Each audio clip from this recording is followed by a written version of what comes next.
Hoje nós vamos reagir à camarada Laura Sabino, né? Que também é conhecida como Laura Supino. Então senta o dedo no like, bora pro vídeo. E aí, Zé, hoje a gente vai falar de Congresso Nacional. E todo mundo sabe que nossos deputados são horríveis, que o Congresso é um lixo, que pouco tá se importando com os brasileiros. E convenhamos que, na verdade, isso nunca foi uma novidade. Só que parece que, nos últimos tempos, eles têm feito questão de esfregar isso na nossa cara. Sim, queremos ser blindados mesmo. Pra quem não lembra, o deputado bolsonarista foi criticado por várias entidades judaicas após ele exaltar o fato de seu avô ter lutado na Ucrânia contra o exército soviético. O problema é que os ucranianos que lutaram contra os soviéticos faziam parte de uma divisão da SS, a polícia do ditador Adolf Hitler. É o Congresso cortando tudo do povo enquanto aumenta o próprio salário e o número de deputados crescendo também. É PEC da blindagem para proteger os colegas criminosos e até corruptos e até mesmo bancadas de bets. E quanto mais os deputados esfregam na nossa cara o quão péssimo eles são, mais cresce o discurso de que o brasileiro não sabe votar ou o seu tio dizendo que na próxima eleição tem que votar direito para as coisas serem resolvidas. Vocês viram que nessa semana, só complementando aqui o vídeo que já começa com várias pedradas, aconteceu de novo.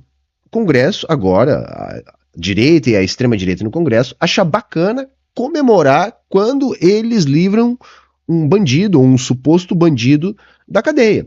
Nessa semana, choveu o videozinho deles comemorando que eles livraram o Gustavo Geyer de investigação, que é coleguinha deles, deputado bolsonarista da extrema-direita. Sim, o mesmo cara, aquele que teria feito racha, estaria bêbado, teria atropelado umas pessoas, matando umas, deixando outras com sequelas permanentes, enfim, né? Tudo suposições aqui, porque, enfim, o caso eu não conheço detalhes e essa turma, que é a mesma da liberdade de expressão, não gosta que a gente fale do passado deles. Não era por isso que ele estava sendo investigado, isso é um caso antigo, era um outro caso, também envolvendo falcatrua dele, mas o Centrão, que na realidade é a direita, é a extrema-direita no Congresso, livrou o cara da investigação e gravou um vídeo exaltando isso como uma vitória deles, como uma derrota do governo. Olha só, derrotamos o governo.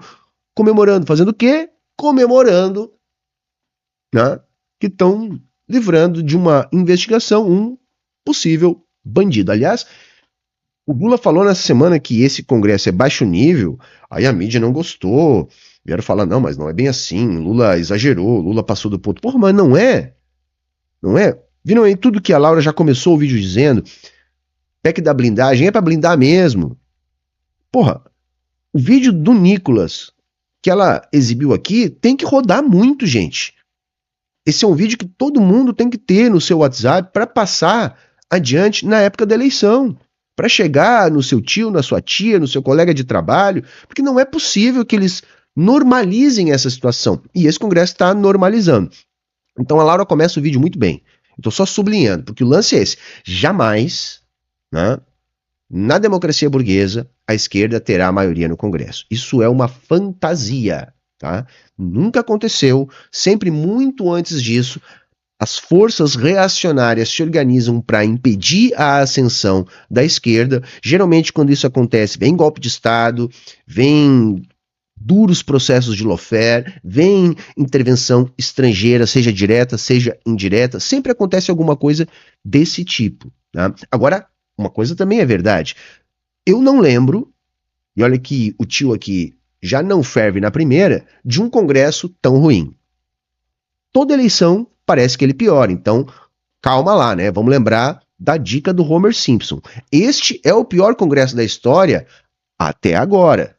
Porque antes deste, o pior Congresso da história era o anterior. Será que a gente vai conseguir virar um pouco isso na próxima eleição? É uma coisa que a gente vai ter que lutar muito para mudar. Eu acho que o ambiente começou a mudar.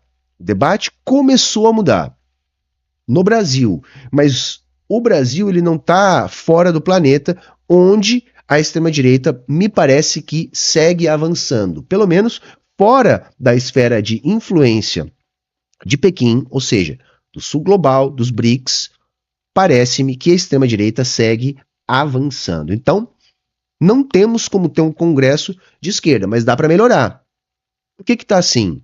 O que a gente pode fazer para melhorar? E, Principalmente, por que é impossível termos um Congresso verdadeiramente de esquerda? Vamos ver se dá pra gente discutir essas coisas ao longo do vídeo. Tá só começando, senta o dedo no like. Mas a verdade é que, embora muitos digam que esse é o pior congresso da história, na prática, o Congresso Nacional sempre foi daí pra pior. Por exemplo, em 1963, o senador Arnon de Mello, pai do Fernando Collor, chegou a matar outro senador dentro do Congresso. História clássica, né?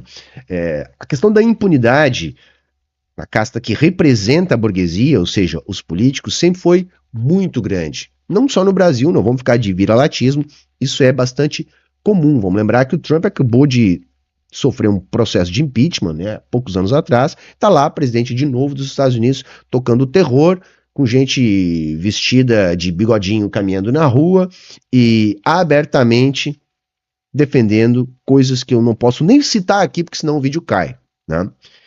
Mas esse Congresso, ele tem uma prática diferente dos mais antigos. Não cumpre acordos. Ou seja, tem alguma coisa que está extremada no nosso Congresso. O nosso Congresso não cumpre acordos.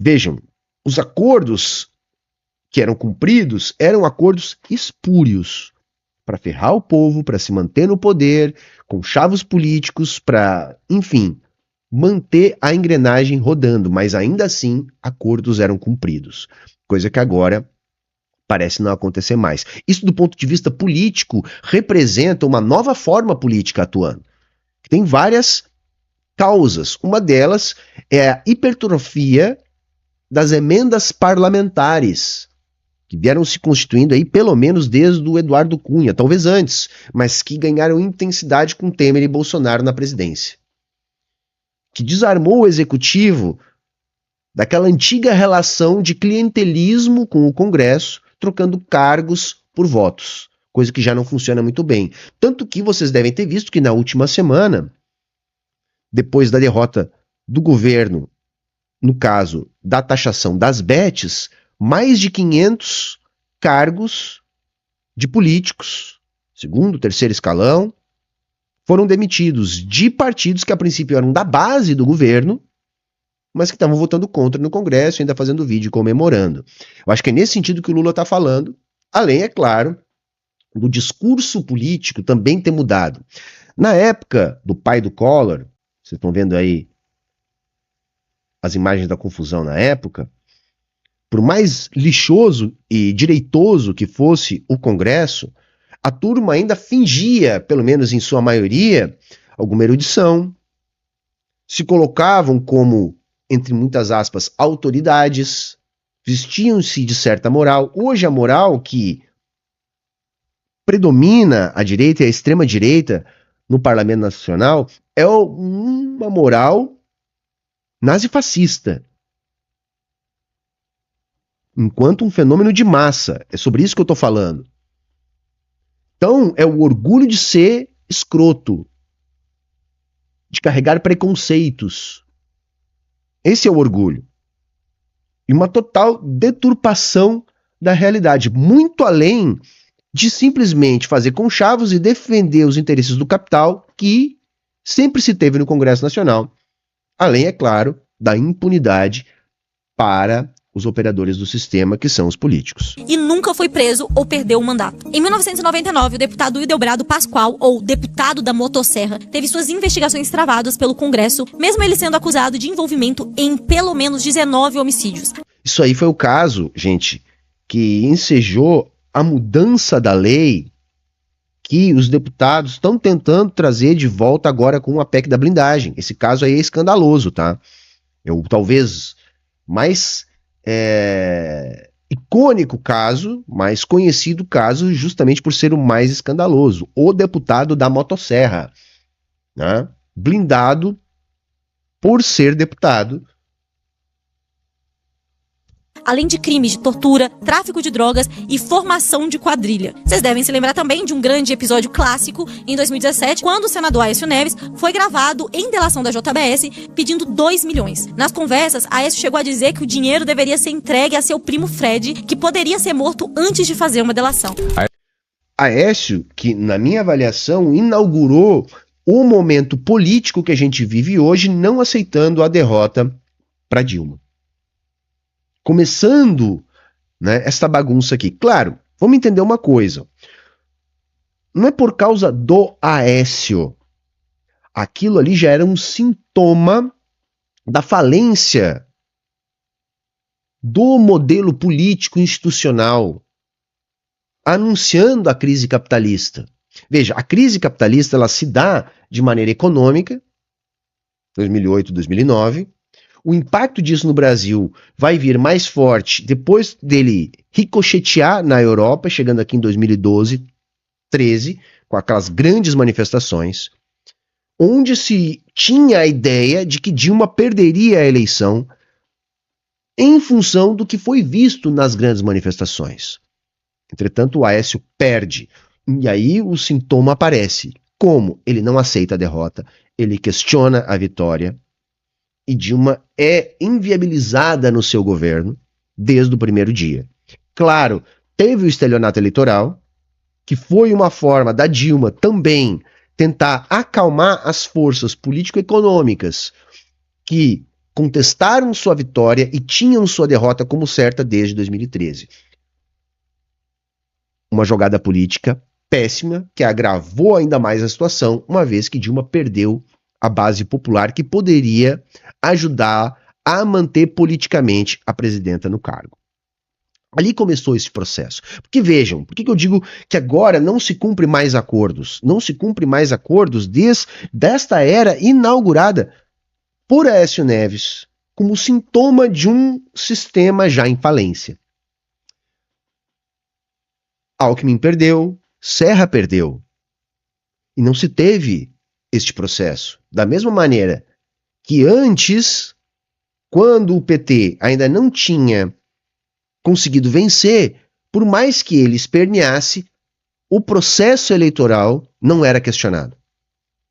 O PT questionou em alguns momentos, mas na época que o PT questionava, ainda era um PT antes da sua transição para a política de alianças que vai marcar a sua forma política de governar.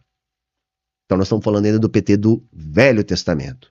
Ou seja, da crise política que derrubou o Collor até a crise política que derrubou a Dilma, se teve um período de estabilidade na nossa democracia burguesa, em termos de institucionalidade, onde o Congresso, por mais corrupto que fosse, e sempre o foi, né, ainda cumpria os acordos políticos que mantinham o sistema funcionando com todos os seus defeitos e, é claro, garantindo a reprodução do capital e os interesses políticos dos representantes do capital. Aécio Neves disse para Joesley, abre aspas, tem que ser um que a gente mata ele antes de fazer delação. Vai ser o Fred, com um cara seu. Ele nunca foi punido e hoje é deputado federal. É isso, dinheiro na cueca, confissão de corrupção e tráfico de drogas. O Congresso é um circo de horrores há muito tempo. E não existe vontade política capaz de mudar isso, na verdade. Muito pelo contrário. E aí a gente pergunta, cadê a esquerda? Onde estão as forças populares para fazer frente a esse Congresso? A esquerda é ruim de comunicação ou o povo que é burro e não sabe votar? Nenhuma das duas respostas está certa. No vídeo de hoje nós vamos entender por que o Congresso Nacional é da forma que é e o porquê que é impossível a esquerda se tornar maioria dentro desse espaço. O primeiro passo é entender como alguém se torna deputado no Brasil. Para ser eleito parlamentar, o político precisa de pelo menos 3 coisas: visibilidade, nome e dinheiro. Campanhas eleitorais começam anos antes da real campanha. E é por isso que você vê figuras políticas comprando espaços em programa de auditório, fazendo ponta como especialista ou aparecendo em programas de finanças. Rogério, você está demitido. Este programa sirva de lição a você que este país só vai mudar quando tiver ética. Eles pagam para isso ou acionam sua rede de contatos formado por seus amigos também ricos que logo cedem um espacinho para eles. Agora está sendo a festa do João Dória, em homenagem ao João Dória, que é seu grande amigo. Isso quando esses nomes já não têm programas de televisão, rádio ou jornais. E aí... Ela está falando dos grandes nomes, tá? Que são aqueles que vão ser os grandes puxadores de votos, que vão se eleger.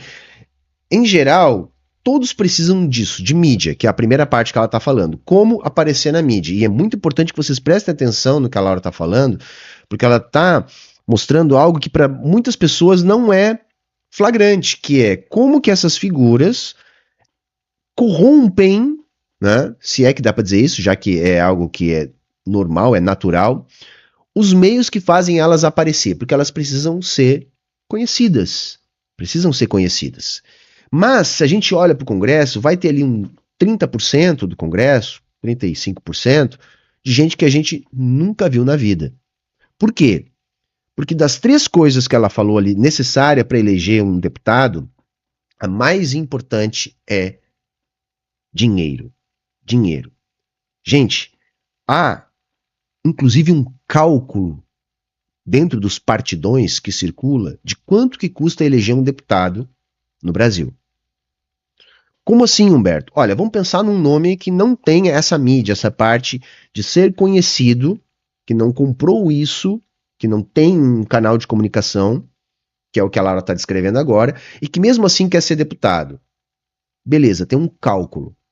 Tem um cálculo de quanto se gasta para se eleger um deputado, independente do nome que seja.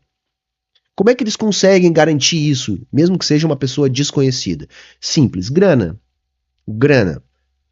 Você começa antes, você mapeia o estado inteiro, busca os políticos que têm mandato ou que são suplentes daqueles que têm mandato, que são secretários municipais, prefeitos das cidades do interior.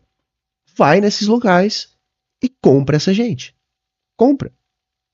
E gasta muito dinheiro, cobra uma enorme região comprando toda essa gente. E aí, quando chega na época da eleição, já tem essas pessoas compradas, você faz o quê? Dá estrutura para essa galera trabalhar.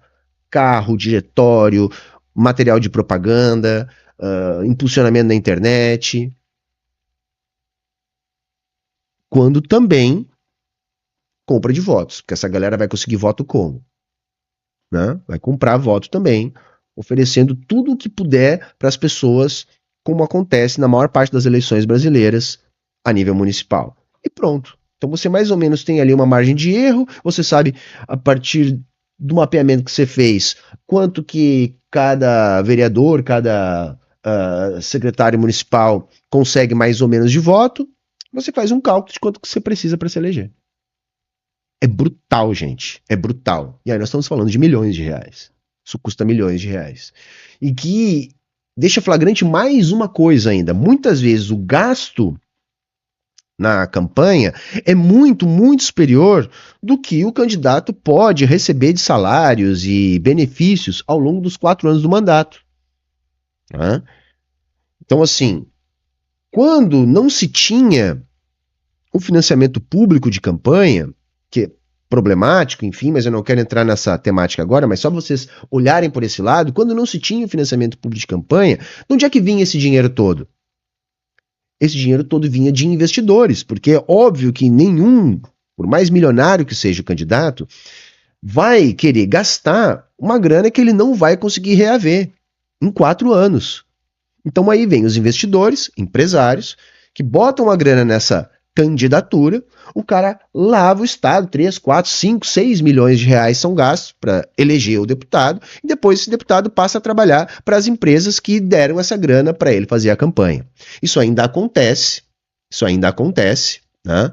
Mas, por exemplo, a esquerda não está mais tão desassistida. Por que eu estou falando isso, gente? Porque antes, quem é que vendia as campanhas desta maneira?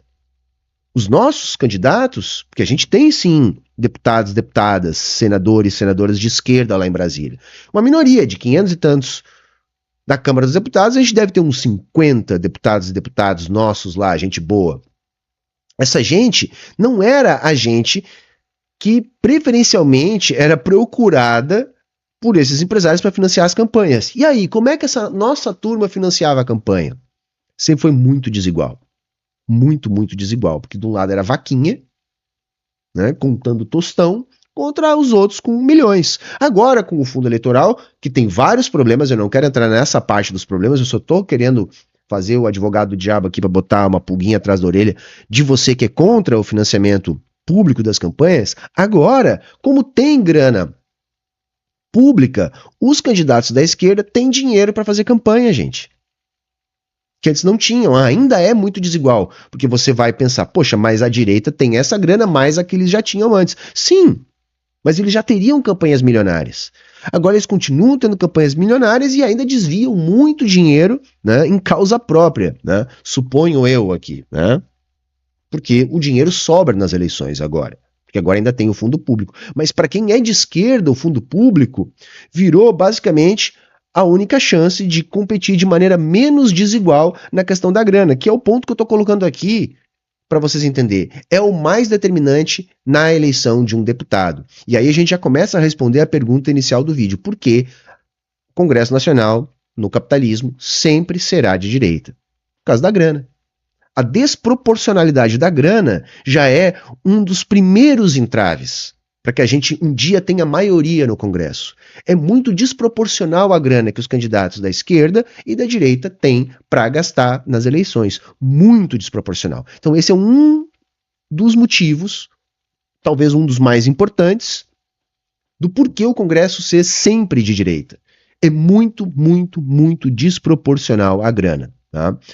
Para não ficar muito longo, que eu acho que vai dar tempo para eu voltar nisso depois, eu explico então mais tarde por que que a grana é tão determinante para conseguir voto na eleição, mesmo para quem é conhecido por outros motivos, tem mídia, enfim, e todo mundo acha que pode fazer muito voto, não necessariamente se não tiver grana. Vocês me perguntam, mas e as redes sociais? Elas não são uma forma eficiente de se desvencilhar do sistema clássico eleitoral? A realidade é que não. Vejamos dados públicos da Metas, divulgadas pelo Intercept Brasil, mostrando que Nicolas Ferreira, o deputado mais votado do país, investiu R$750 mil em divulgação no Instagram. É quase 1 milhão para divulgar rios. A lógica segue a mesma. Quem tem dinheiro paga e tem mais visibilidade, enquanto os pequenos candidatos com boa vontade às vezes nem chegam no eleitorado. A não neutralidade das redes também fica bem clara quando a gente olha para maio desse ano. Só um adendo. Eu fui candidato a deputado aqui pelo Rio Grande do Sul na eleição passada. Eu já tinha redes muito grandes, né? Eram menos da metade do que elas são hoje, mas já eram bastante grandes comparadas às redes da maior parte dos outros candidatos. Mas eu tinha R$30 mil para fazer a campanha. Mesmo assim, eu pensei em impulsionar alguma coisa na internet por causa do meu alcance. E aí, sabe o que eu descobri? Que para validar a minha identidade, a plataforma exigia que eu tivesse um passaporte. Só que eu sou pobre. Por que eu teria um passaporte se eu jamais tive a oportunidade de sair do Brasil para um lugar onde eu necessitasse de um passaporte? Para fazer um passaporte demora. O que eu estou querendo dizer? Mesmo o pouco dinheiro que eu tinha, eu não pude impulsionar. Pela forma que a plataforma utilizou para verificar a minha identidade. É um exemplo bobo, mas só para vocês verem como tudo é mais fácil para quem tem mais condições financeiras. Outra coisa, cai brutalmente o engajamento de quem é candidato e é creator, é um influencer durante as eleições. Por que que as plataformas fazem isso? Para que você pague. Porque é um momento que elas estão recebendo muito dinheiro. Muito dinheiro para isso. E hoje é, já em muitas campanhas, a maior despesa de campanha. As plataformas percebem isso. Então veja, a própria comunicação também não é livre, mesmo para quem tem mídia já por ser um produtor de conteúdo. Quando o Google e a Meta anunciaram uma parceria com o partido PL. Os donos de Big Techs têm seus interesses políticos e econômicos da classe social que eles fazem parte. A divulgação nas redes dos maiores nomes do Congresso são esquemas gigantescos e caríssimos. Campanhas muito bem financiadas que conseguem arcar com uma estrutura desse tamanho. Dados de 2022 mostram que o custo médio para se eleger como deputado federal no Brasil é mais de 1 milhão. Existe uma rede muito bem... Veja, isso é custo médio. Vamos pensar que o Brasil é muito diverso. Se você pegar a média em São Paulo, pode saber que deve dar 4, 5, 3,5. No Rio Grande do Sul já deve dar 1.800, 2 de média. Isso significa que oficialmente tem gente que gasta 4, 4,5. Se oficialmente gasta 4, 4,5, pode gastar 5, 6 milhões. Talvez mais. Você tem noção, gente? Enquanto que outros candidatos têm 30 mil, 50 mil. Mesmo que tenham visibilidade, como foi meu caso na eleição passada. É absolutamente desproporcional, gente. Porque por mais que você seja, entre aspas, conhecido, quando você não tem estrutura de campanha, você é engolido e as pessoas muitas vezes sequer ficam sabendo que você é candidato. Porque aí a plataforma deixou de entregar o seu vídeo, a pessoa não sabe que você é do Rio Grande do Sul, porque te acompanha na internet e acha que talvez você seja até de São Paulo, não chega propaganda eleitoral para você no seu feed dessa pessoa, que às vezes você até acompanha. Essa pessoa ela não tem grana para ter estrutura nas cidades, para ter aquele monte de bonequinho que são colocados pela manhã, retirados à tarde, porque não podem ser fixos, e isso já faz com que você tenha que ter uma enorme equipe de pessoas que bota e tira os totens por toda a cidade, bandeiras coloridas, adesivos coloridos, muita gente panfletando nas ruas, vários carros. Eu já contei aqui a história. Eu tentei alugar um carro, que era tudo que me permitia o dinheiro que eu tinha recebido na eleição passada, um carro. E eu só pude ir alugá-lo quando efetivamente eu recebi o dinheiro do partido. Quando eu cheguei na locadora, não tinham mais carros para alugar. Candidatos chegavam nas locadoras de carro, no período de campanha, alugando a frota inteira. A frota inteira. Eu tive uma enorme dificuldade de conseguir alugar um carro, mesmo naquelas locadoras que ficam próximas aos aeroportos, que vocês devem conhecer, porque toda capital tem, que são, sei lá, milhares de carros para alugar. Não tinha um carro popular para eu alugar, porque todos haviam sido alugados por políticos em período de eleição. Então, ao menos que eu quisesse alugar uma Land Rover, eu não conseguia alugar lá. Eu tive que achar uma locadorazinha que ainda sobrou lá, um carro que não era bem o ideal, mas pelo menos era econômico. Porque a turma ainda faz isso e faz antes da liberação oficial. Porque já tem os contatos, já sabe como fazer os contratos, já são clientes às vezes, são compras milionárias, né? Imagina quanto é que custa alugar uma frota. Só vocês entenderem, gente. Chegava eu com a minha banquinha lá, né, com a minha companheira, minha irmã, mais 2 ou 3 pessoas ali, com o material que eu fiz no Canva para economizar, né, e mandei para a gráfica. Daqui a pouco estaciona um ônibus, outro ônibus dos candidatos, com exércitos de pessoas, com luzes, cores, músicas, fora na internet, com coisas patrocinadas. As pessoas nem sabem, nem conseguem te enxergar. Você é abafado pela força da grana durante a eleição. Você é abafado. Aí eles têm um diretório em cada cidade importante do estado inteiro. Você não tem nenhum, nem na capital. É descomunal, é desproporcional. É dinheiro, gente. Montada para perpetuar o poder na mão das mesmas dinastias políticas. Em 2014, dados da Transparência Brasil apontaram que 85% dos deputados mais jovens eleitos eram membros de dinastias políticas. Os próprios deputados apresentam seus sucessores por meio de emendas parlamentares, teias de contatos e transferência de base. Inclusive, vocês se lembram do orçamento secreto? Pois é, os 6 bilhões foi revertidos em emendas que fizeram que pelo menos 140 deputados fossem reeleitos pelo bloco de direita na Câmara. Mas o uso da máquina pública não é exatamente uma novidade. Na verdade, é uma norma. Parlamentares distribuem empregos nos municípios, estados e União para esses eleitores se tornarem dependentes das figuras, mesmo que não concordem com suas propostas políticas. Muita gente vota em certo candidato não por acreditar ou por ser burra, mas simplesmente porque perderão o emprego se o candidato X perder as eleições. Para muitos, votar é questão de sobrevivência. Esse uso da máquina estatal para fazer e cobrar favores mantém muitos políticos no poder por décadas. Muitas vezes, esses candidatos são parentes de lideranças partidárias de grandes legendas, que controlam milhões em recursos de fundo partidário e eleitoral, ditando a distribuição dessas verbas para suas campanhas. Esse é um outro ponto, né, gente? A questão da sobrevivência. Por que as pessoas votam nesses políticos? Por que elas vendem o voto? Né? É burrice das pessoas? Não é uma questão de burrice, não, gente. Tá? É um instinto de sobrevivência e uma sabedoria popular também. Porque no entendimento da pessoa que está nessa situação de vulnerabilidade, é que todos os políticos são iguais, não tem esse papo de esquerda ou direita. Eventualmente, dependendo do nível de estresse da luta de classes, vai ter um nível maior ou menor de polarização política. como é o caso que a gente está vivendo agora, mas é uma ascensão do movimento neofascista, né? Que sempre se apresenta como um movimento de massas. Mas, para além disso, é aquela coisa, esquerda ou direita são todos iguais. Nenhum deles vai mudar nada na vida do povo. O entendimento da sabedoria popular é esse. Ninguém vai mudar nada. Não vai mudar a minha vida. Eu não vou mudar de vida por votar em A ou em B. Ao contrário, A e B vão melhorar a própria vida, a vida de determinado segmento da sociedade que não é o nosso, não é o que eu me incluo. Então, eu só posso obter uma vantagem política no momento da eleição.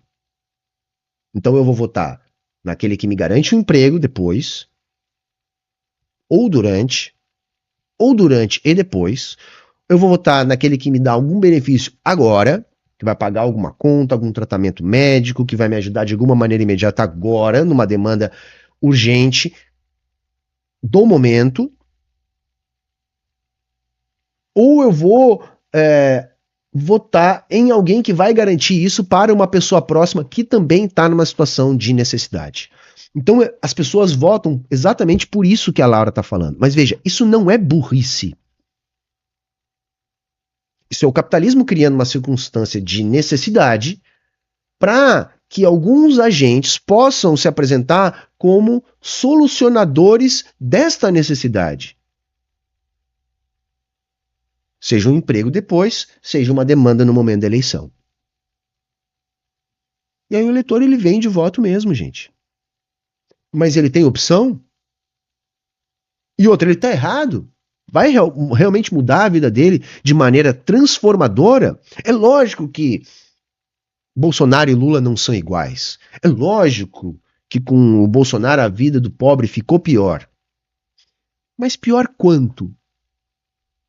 É perceptível para todo mundo? É geral? Não existem alguns grupos que às vezes nem ficou melhor? Dependendo da região, dependendo do estrato social, dependendo da sua ocupação. Na prática, as pessoas não acreditam que a política vai mudar a vida delas. O que pode mudar a vida delas é circunstancial, no momento da eleição, se ela conseguir tirar algum proveito disso. Porque depois da eleição, nem esquerda, nem direita vai aparecer na porta dela para resolver qualquer problema dela. O momento onde o político está na porta dela é o momento onde esta pessoa vê que pode ter alguma vantagem para tirar do político que está ali finalmente precisando dela. Do quê? Do voto dela, do voto da família dela. Isso quando não é cartelizado esses processos para outros grupos que são lideranças políticas nos bairros que são cooptados dentro desse processo. E aí que levam o voto das pessoas pela relação de proximidade que elas têm permanentemente para além das eleições. Ou seja, são pessoas que precisam de alguém o tempo todo, aí esse alguém é cooptado pelo político e aí pede o voto daquelas pessoas que têm essa relação de proximidade, de dependência muitas vezes, dessa pessoa que acaba ajudando a eleger o político A, B ou C. Assim, campanhas populares tendem a receber menos dinheiro do fundo partidário. Mas a pá de terra veio em 2018, quando começou a valer a cláusula de barreira. Com a cláusula de barreira, partidos sem representação no Congresso perderam os poucos segundos de tempo que tinham no horário eleitoral. Eles também perderam acesso ao fundo partidário. Eu não vou me alongar muito, mas só para vocês entenderem, a cláusula de barreira foi a última mudança institucional política no sentido de impedir, tá? Entre outras coisas, mas no sentido de impedir a ascensão de partidos ideológicos, de partidos revolucionários. É o que a gente sempre fala aqui. Na democracia burguesa, os partidos comunistas têm chance, podem ascender no poder, fazem parte do jogo político? A resposta é não. A resposta é não. Às vezes é montado um teatro onde faz parecer que a resposta é sim. A cláusula de barreira evidencia isso que eu estou falando. Os partidos revolucionários podem existir? Sim. Mas eles têm grana? Não. Eles aparecem nos debates? Não. Eles têm tempo de TV? Não. Como eles não conseguem fazer quociente eleitoral, que é muito alto, e não pode mais haver coligação como existia antes, eles sequer podem, ainda mais porque não tem essas coisas que eu disse que eles não têm, chance de eleger parlamentar. Antes, por exemplo, um partido revolucionário podia se coligar na proporcional com um bloco de partidos que conseguisse o quociente eleitoral, e se alguém fosse bem votado dentro desse partido revolucionário, se elegeria. Hoje, como não há mais a possibilidade de coligação, alguém num partido revolucionário, para se eleger, tem que fazer sozinho o quociente eleitoral inteiro, que nos partidos grandes é obtido por uma junção de candidatos. Aí, se você ainda entende que o candidato do Partido Revolucionário tem que fazer muito mais votos que os outros e tem muito menos grana e ainda não aparece na TV, não aparece em nenhum lugar, aí você entende por que é impossível. Mas formalmente é possível.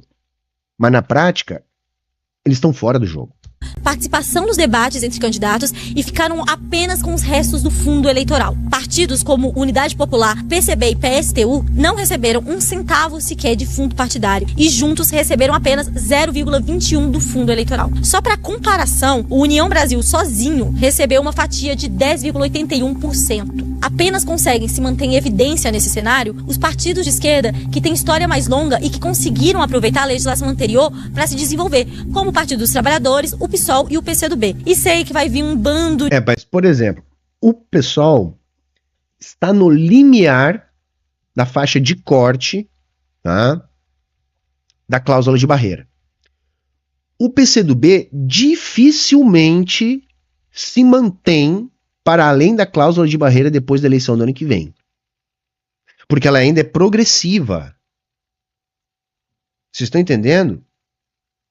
Vejam, mesmo partidos já estabilizados, como o PSOL e o PCdoB, têm muita dificuldade. A tendência é haver uma concentração partidária. O que descaracteriza, né, aquela coisa do partido ser um partido que tem alinhamento ideológico. As pessoas acabam precisando apenas de uma sigla para concorrer, uma vez que você não consegue mais ter a sigla.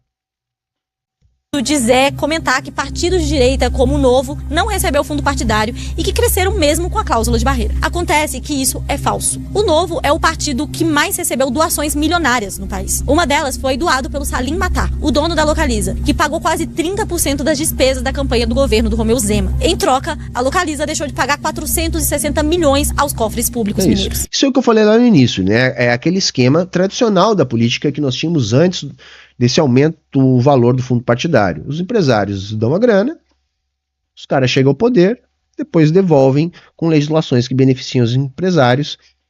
A Laura acabou de desenhar aqui na tela pra gente, no caso de Minas Gerais, lá do Salim Matar, dono da Localiza, que todo mundo sabe, não é uma locadora de carro, é uma revenda de carro, enfim, mas isso é papo pra uma outra ocasião. Não é por acaso que partidos novos de direita, mesmo sem ter o número mínimo de deputados, já são chamados para a grande mídia. A cláusula de barreira estipula que os candidatos que sejam de partidos que tenham no mínimo 5 deputados tenham sua presença obrigatória em debates. E a presença dos partidos que não têm esse número é opcional, ou seja, fica a critério da emissora. João Amoedo foi presença cativa nos debates eleitorais de 2018, assim como Felipe Dávila em 2022. Que tristeza. Mesmo com o Partido Novo não tendo o número dos deputados eleitos, ou seja, a presença dessas figuras não era obrigatória. Já candidatos como Leonardo Péricles da UP, Sofia Manzano do PCB e Vera Lúcia do PSTU não estiveram em nenhum dos debates de 2000. Perfeito, tá, gente? Eu só tô dizendo, entenderam o que ela falou? A cláusula de barreira diz que quem tem menos de 5 deputados não precisa ser chamado. A turma do Novo sempre é chamada, mesmo não tendo os deputados. Mas por que o Léo Péricles nunca teve lá? Que era exatamente o mesmo caso.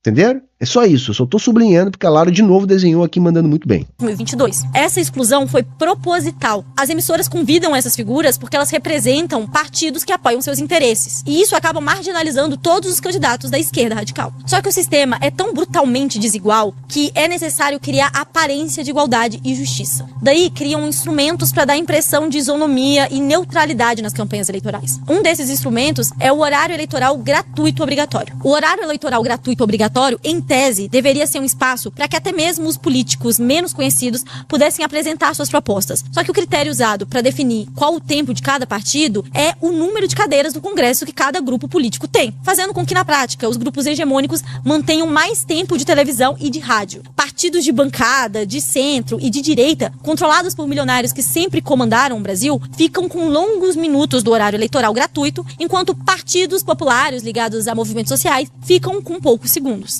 E aí vocês veem que isso retroalimenta uma lógica de concentração. Porque se o partido tem mais tempo porque é maior, por ter mais tempo, tem mais visibilidade, tendencialmente tende a ser maior.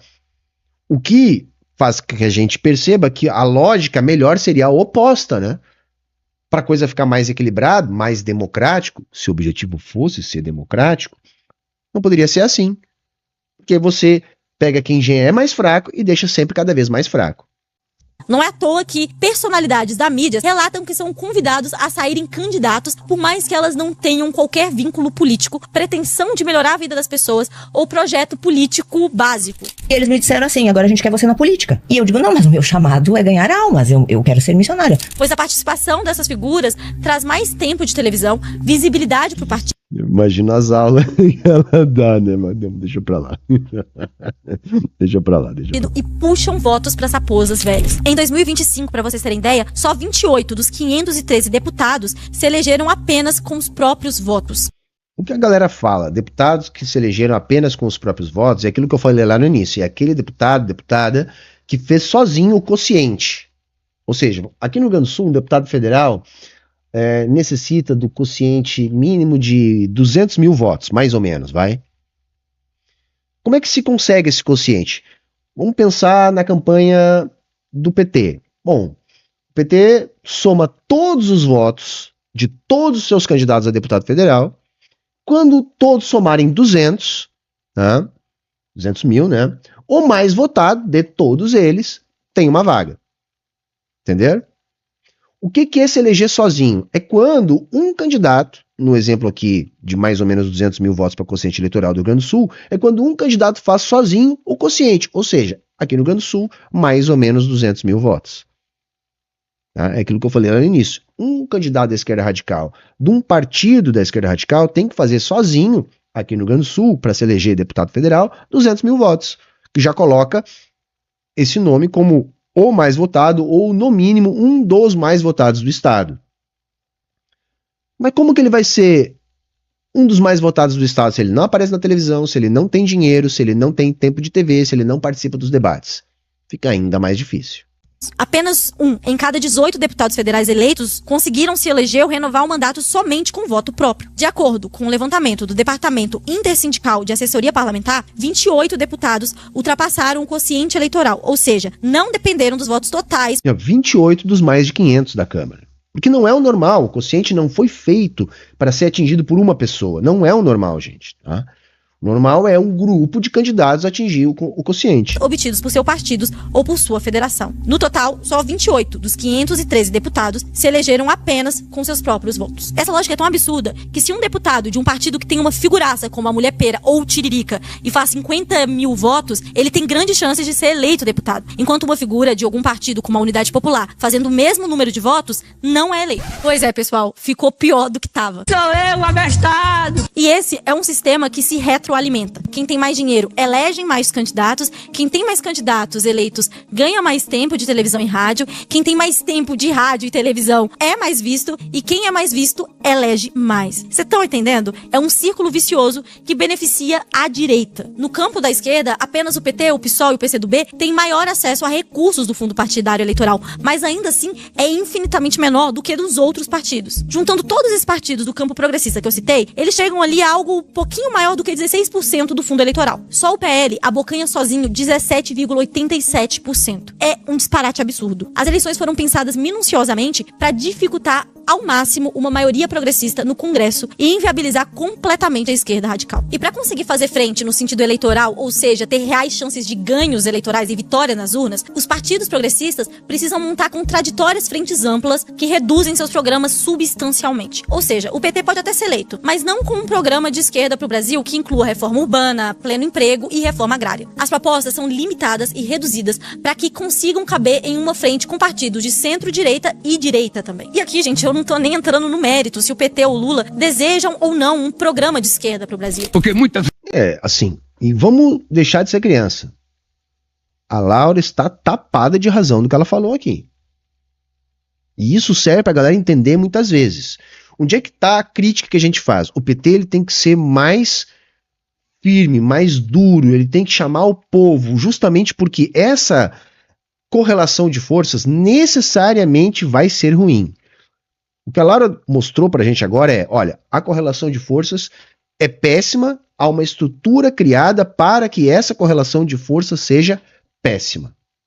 O governo vai ser de centro, centro-direita, porque essa frente ampla, para dar chance a um governo de esquerda de chegar ao poder, necessariamente vai formar aliança com grupos à direita. Isso é um dado da realidade.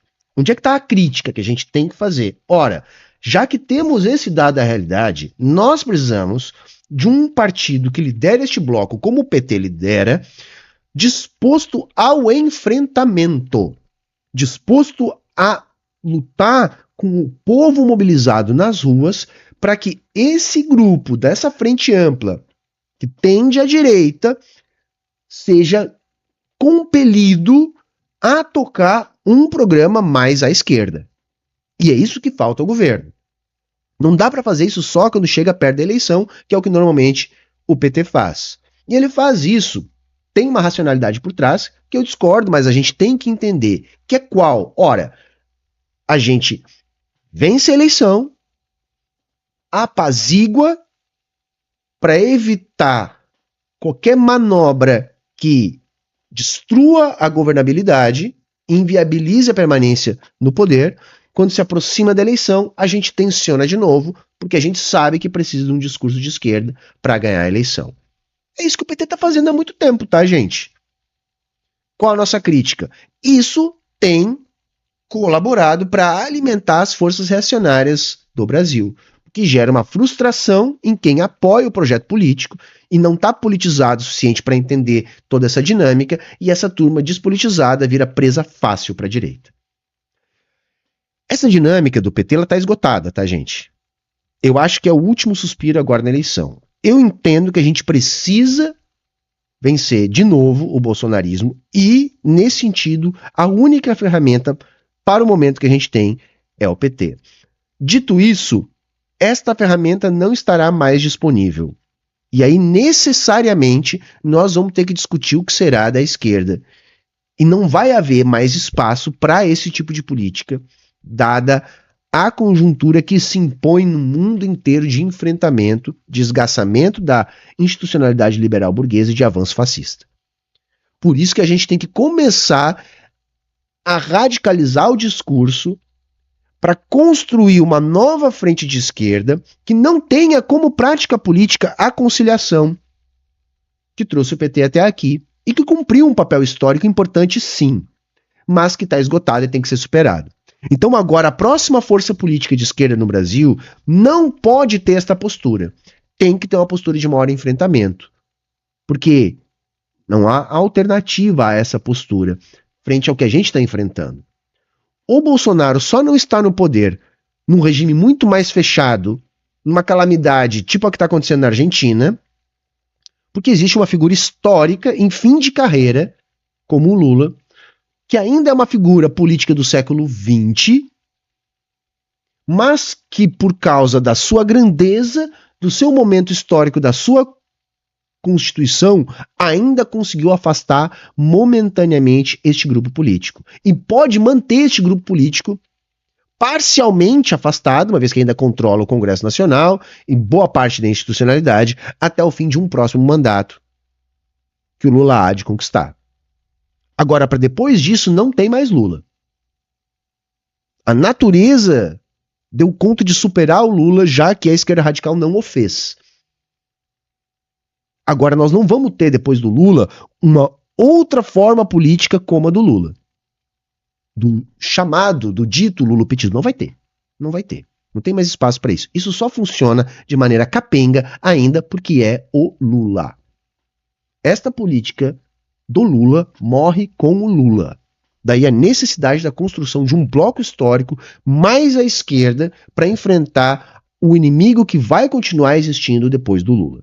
Às vezes a gente ganha as eleições com um discurso de esquerda e quando a gente começa a governar, a gente atende muito mais os interesses dos nossos inimigos do que dos nossos amigos. Mas a questão é que o jogo eleitoral no Brasil funciona assim. Se quiserem ter alguma chance institucional, precisa fazer essas alianças contraditórias. E nesse jogo, a burguesia sempre vence. Um exemplo perfeito que eu adoro citar são as eleições de 2014, quando Dilma, Aécio e o terceiro colocado, Eduardo Campos, foram patrocinados em milhões de dólares pela Friboi. Independente de quem vencesse as eleições, a Friboi subiria a rampa junto. É por isso que Marx chamava o Estado burguês de comitê de negócios da burguesia, porque de fato é o que ele é. A gente tem bancada de banco, do agronegócio, de betes, mas não temos de gari, de médico, de professor, de trabalhadores. Se a democracia burguesa é feita para representar a maioria, ela tá falhando muito. Ela não é feita para isso e por isso tá funcionando como deveria. E eu te provo isso, porque digamos que milagrosamente os partidos de esquerda passam maioria no parlamento. O que acontece? Golpe. Em 1945,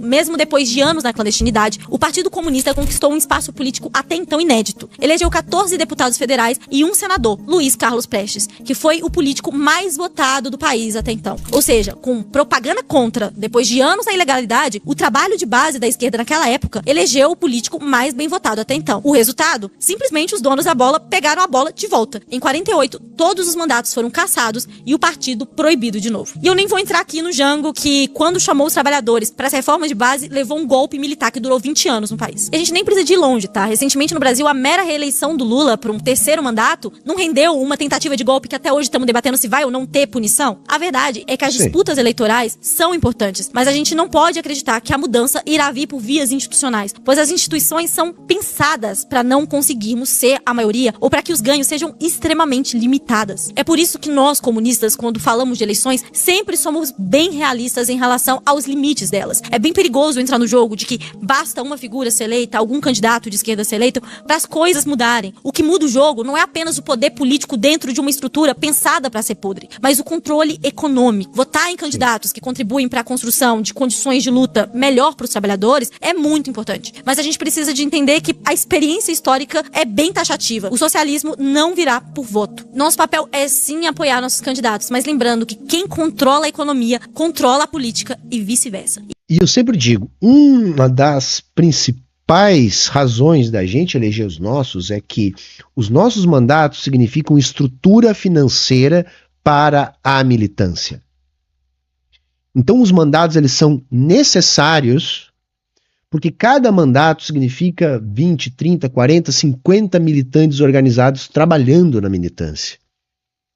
Isso dá estrutura para todo o nosso movimento, dá holofote, da mídia, ajuda a construir pontes que trazem mais recursos e ajudam movimentos sociais, ajudam partidos revolucionários.